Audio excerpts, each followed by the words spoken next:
I think the hardest thing about moving abroad is actually, hold on, let me fix this. I think the hardest thing about moving abroad is just missing out on everything, like missing out on your grandma getting older, your mama getting older, your sister growing, your niece is growing up. You miss like literally everything. Like it's almost like you're in a world by yourself. And I don't know, that's very hard. You miss your friends' engagements. Like my line sister got engaged. I was able to see it on camera, but that's truly not the same. And then sometimes it get really, really lonely. You can't just like go down the street and go to anybody's house. I mean, you do make friends here, don't get me wrong, but I don't know, it's very different. Even if you do have a friend, even if you sit next to them, you can still feel lonely. So when you live abroad, I mean, wherever you live, period. I'm sorry I'm eating, by the way. Wherever you live, period, you have to find ways to still have gratitude and to be grateful for what you have. Because if not, you'll lose sight. And that's been my biggest thing here. I'm like, let me really appreciate what I have. And then I look around and then I think about certain things. I think about my finances.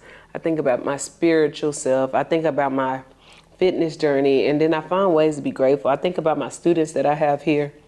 And then I find ways to be grateful. And I think in this season in my life, that's what I have to do. Find ways to be grateful, find ways to be still, and find ways to increase my faith in God. Because a lot of times I'm trying to do everything by myself, and I can be an overthinker when it comes to like business and success and everything like that. And when I overthink, I don't move. I'm one of those people, I overthink and it doesn't push me. When I overthink, it makes me stay still. It makes me stay very still. And I don't believe that's coming from God at all. Because why would God want me to be still if he's put so much inside of me? And I think that's what we have to remember. You know, when we are going through these things or when we're having these thoughts, like refocus yourself and think about who's in charge of your life, because truly it's not you. If you was in charge of your life, you probably wouldn't be as far. What I'm trying to say is what God has for us is always going to be bigger than what we can even fathom. Right? We be praying these little boy prayers and they come to pass, and God do that and some. So like in this season, I'm really trying to be open to what God has for me without complaining so much, because this is actually, I'm in my answered prayer. But when you do pray for certain things, you don't know what it's going to come with. Yeah, I just knew like, oh Lord, I really want to move abroad. I knew I needed something else for myself, just for my personal growth. I didn't move here to escape America. I moved here to grow as an individual. And I knew I needed to do it because I was getting too comfortable in Dallas, Texas. So I don't know, y'all, like we got to get creative with how we live in this life. And another thing, I was reading this book today. It was called The Four Agreements. And one of the things that it said is we change ourselves to be included in these certain groups and everything. And I was thinking like, dang, do we do that? Really? We do that? Like we change ourselves to be included? And then I started thinking like, dang, in this new country, it's almost like you're able to redefine who you are. You get to know yourself much better without the demands of like your comfort zone, your home, Dallas, your family, everything that makes you comfortable. You living outside of that. So you are really able to redefine who you are. You're getting to know yourself. Like me, I'm in my 30s, so I'm really able to sit here with my thoughts, with my emotions, with my dreams, and really marinate in them, you know, and pray about it and have quiet time, meditate. Like I am really able to do that. And this is exactly what I wanted. This is exactly what I wanted. But I'm not going to lie. I think about Dallas every single day. Because I'm like, oh my God, what am I going to do? My thoughts go so far. I'm just like, please, can we stay right here? But my thoughts go so far. I started thinking like, oh my gosh, when I move back to Dallas, what am I gonna do? Like, I really don't want to be a teacher in Dallas. If I move back to Dallas, I want to be doing something else. And then I go and I look at certain jobs and I'm like, oh my God, I don't want to work a job.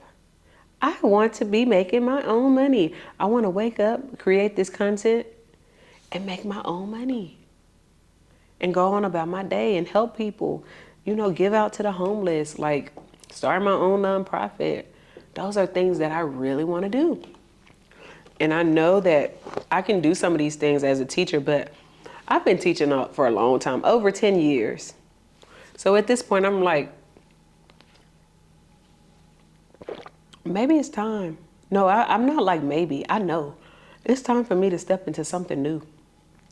And the only thing that's getting between that is myself, honestly. God already has it all laid out for me. I need to seek his will and everything and see if we are in alignment. But I really feel like it's time. Like, I feel like a nudge, you know? Like, I love my job. I'm grateful for my job. I'm grateful for this opportunity. But I just feel this nudge to kind of shift, you know? I don't know. Do y'all know what I'm talking about? Have y'all ever felt that way? Like, dang, okay, I appreciate where I am, but I know it's time for something new. When I feel that, I either get to work or, honestly, God gives me the strength to get to work. Last time, or maybe like 5 years ago, I was having such a hard time passing my teacher exam.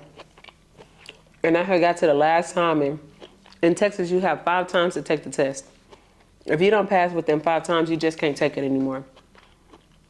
I failed 5 times. That math was kicking my butt, okay?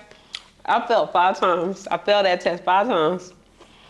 And I'm sorry if I'm smacking, by the way. And I figured, oh my gosh, like, what am I gonna do? This is the only thing I have under my belt. Like, my degree, my bachelor's is education, my master's is education. This is the only thing I have skill in. And what I do, that situation right there made me say, nope, we're gonna find a way. I'm gonna try this one more time. And then we're gonna go from there. Because one thing about me, I will persevere. I am very resilient, and I'm gonna persevere every time, I promise you.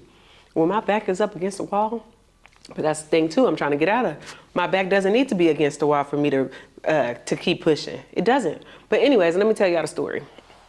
So anyways, I failed the test 5 times.